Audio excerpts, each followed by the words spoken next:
soul who dwelled in an unnaturally large home. Well, she couldn't call it a home anymore as it was just a cold, empty place just like her. She occasionally had a maid come in and clean or wander around for a better word. Clearly, the maid didn't clean, looking at the large cobwebs bunching all over ceilings and chandeliers around her manor. Celina usually just stayed in her room and almost never stepped out. Her maid usually brought up food from the kitchen for her, even though she never really ate them, no matter what they were.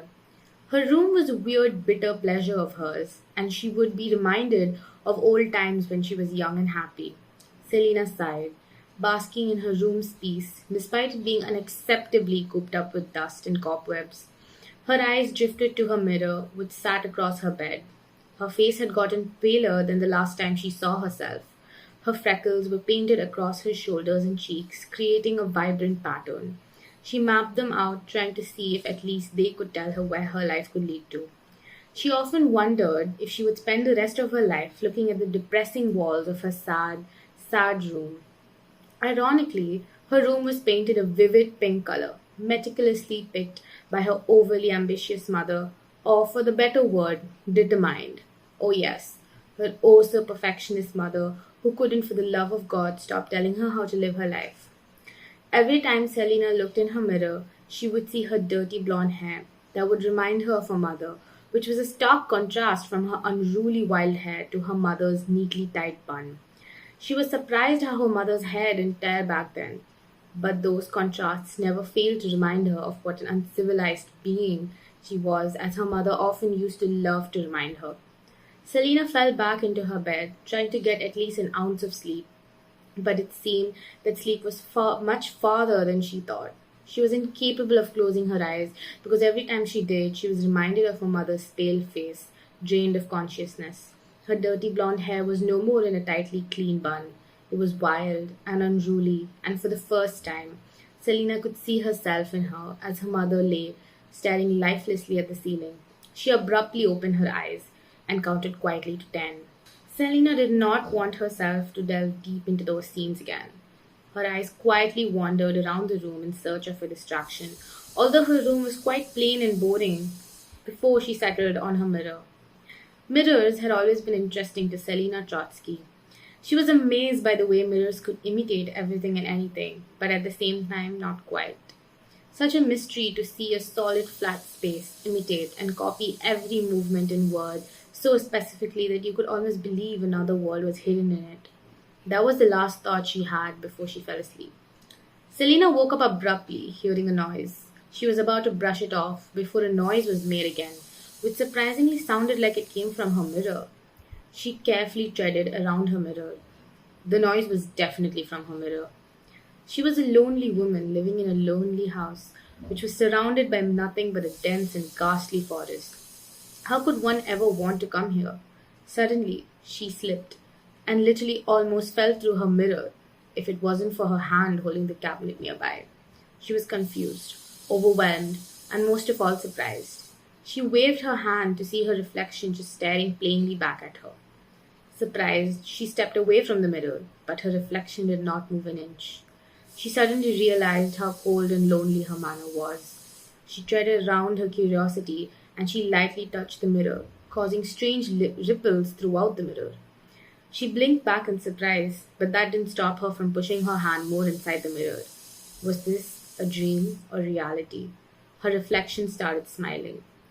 The more her arm went inside the mirror, the ripples on the mirror intensified and her reflection wavered, but the blinding grin of her reflection never went away. Before she could comprehend what was happening, her reflection pulled her inside the mirror, and that was the last thing she remembered before getting knocked out. Selina woke up shivering. Her hands shot up to her forehead from the intense pain of sitting up too soon. She looked around with her squinted eyes, trying to adjust herself to the light shining from her window. That was weird. Her manor had windows always shut off.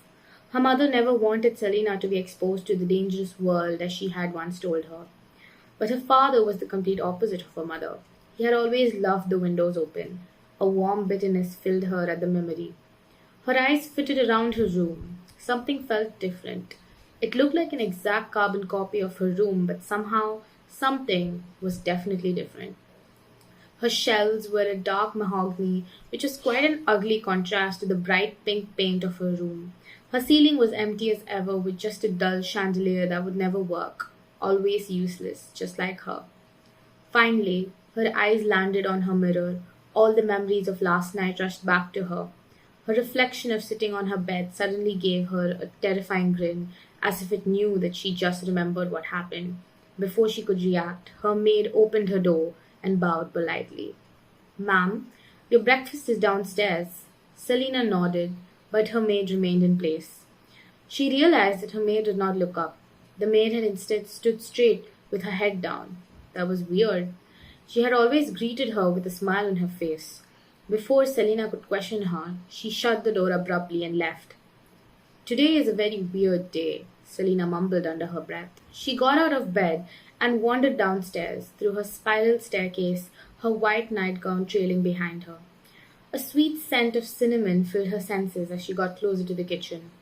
Celina did not have a cook, nor had she told anybody about her food preferences. The sweet cinnamon had brought back bitter memories with her parents. An unknown ache formed at the pit of her stomach.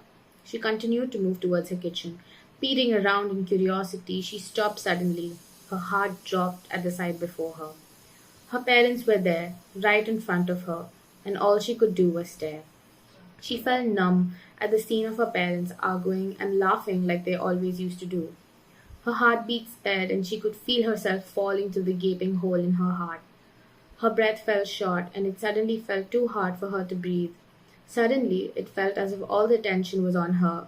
Her parents turned to look at her weirdly before smiling menacingly. But before she could blink, a worried glance took over them as they rushed over her to calm Celina down. Sweetheart, what's wrong? Those words were all it took for Celina to break down and cry in her parents' arms. She didn't know how long she would stay with them like that, but secretly, she wished she could stay like that forever. Her dad gently looked at her and held her all the way to the kitchen, where the scent of cinnamon filled her senses. Sweetie, we baked your favorite cupcakes for breakfast. Her mom sweetly held one cinnamon cupcake near her face while her dad held her gently but firmly. Celina bit into it cautiously, still overwhelmed with everything going on. The cinnamon burst with flavor, and she couldn't help but moan at how good it tasted.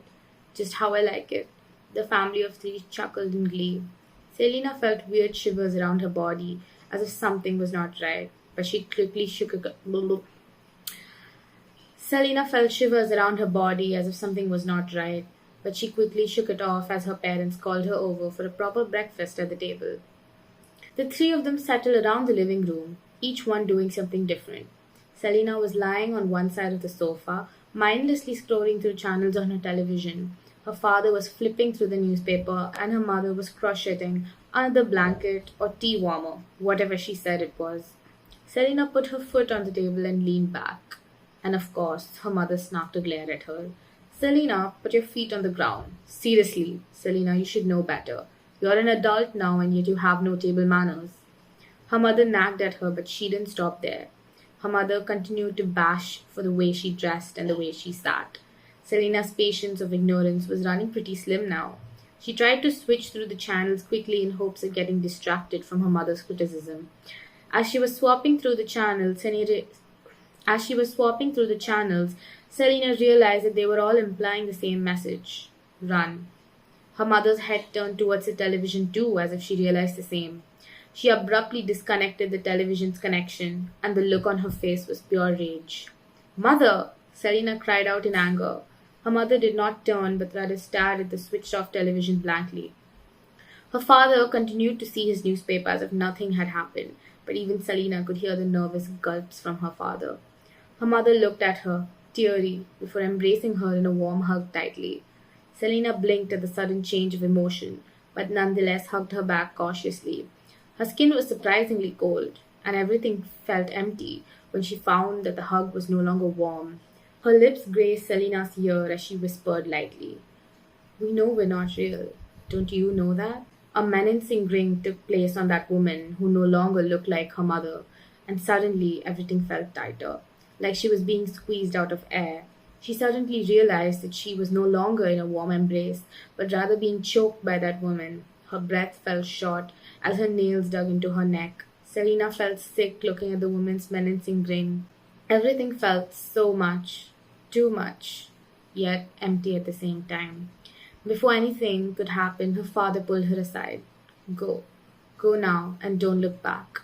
Her father whispered, pleading with her to go back, but Celina was numb. The recent events had overwhelmed her and everything was overstimulating her. She could see the woman behind her father getting angrier. If you come back here, you'll never be able to leave again, he said hurriedly, but before Celina could comprehend anything, her father pushed her in through the mirror. She sat up from the fall and looked around the room.